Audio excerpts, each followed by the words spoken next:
দুনিয়াবি পরিচিতি, সুখ্যাতি, জনপ্রিয়তা, পদ পদবি, এগুলো দুনিয়াবি ধোঁকা। এগুলো দুনিয়া যাদের দরকার, ক্ষমতা যাদের দরকার, দুনিয়ায় যারা মাতবরি করতে চায় তাদের লাগবে এগুলো। আখিরাতের জন্য এগুলার 2 পয়সারও কোনো মূল্য নেই। বরং আখিরাতে ঈমান, আমল, সেজদা, তাকওয়া, গুনাহমুক্ত জীবন, এটারই দাম, এটারই দাম। ইয়াউমা লা ইয়ানফাউ মালুন ওয়ালা বানুন। আল্লাহ তাআলা কোরআনে বলছেন সেদিন আখিরাতে কোনো মাল কোনো উপকারে আসবে না, সন্তানাদিও কোনো উপকারে আসবে না।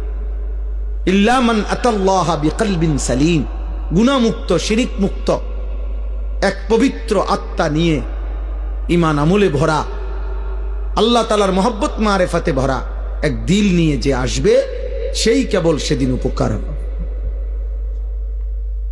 কোরআনুল কারীমে আল্লাহ বলছে ফাইযা নুফিখা ফিস সূর ফালা আনসাবা বাইনাহুম ইয়াওমাইদিন ওয়ালা ইয়াতাসাআলুন।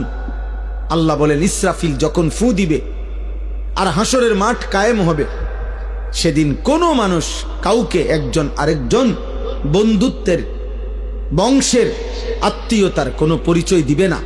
ওয়ালা ইয়াতাসাআলুন, কেউ কাউকে ভালো মন্দ কিছু জিজ্ঞেস করবেন। কসম খোদার বাপ, এটা কোরআনের আয়াত। কেউ কাউকে কিছু বলবেন, আপনি কোন বাড়ি দুনিয়ার যে আসিলেন ভাই, আপনি কোন বাড়ির জানি আসিলেন, আপনি কোন বাড়িতে আসিলেন, দেখেন না অবস্থা হাসরের মাঠের, কি ইতান কথা কইতে আসছে, কোন বাড়ি দিয়া করবি কি বেটা। তাইলে এগুলোর কোনো পাত্তাও নাই, কেউ জিজ্ঞাসাও করবেন, কেউ না। ইয়াউমা ইয়াকুমুন নাসু লিরাব্বিল আলামিন, প্রতিটা মানুষ মহান আল্লাহ পাকের সামনে দাঁড়িয়ে থাকবে। নবীজি বলছেন মাউদাউ কাদামি, এই পাওটা রাখতে যেটুকু জায়গা, ঠিক এতটুকু জায়গায় বরাদ্দ, আর 1 সুতা সামনে পিছনে ডানে বামে আগাইতে পারবেন। এভাবে যতক্ষণ পর্যন্ত, যতদিন পর্যন্ত হাসরের মাঠের বিচার কাজ চলে, ওভাবে দাঁড়াই থাকতে হবে। আর হাসরের ময়দানের একদিন, আল্লাহ কোরআনে বলছেন একদিন, বাবা, ভাই, নওজোয়ান ছেলে, মনে রাখো দোস্ত, কোরআনের আল্লাহ নিজে বলছে একদিন হলো 50 আলফা সানা, 50,000 বছর। হাসরের ময়দানের একদিনের দৈর্ঘ্য সমান 50,000 বছর।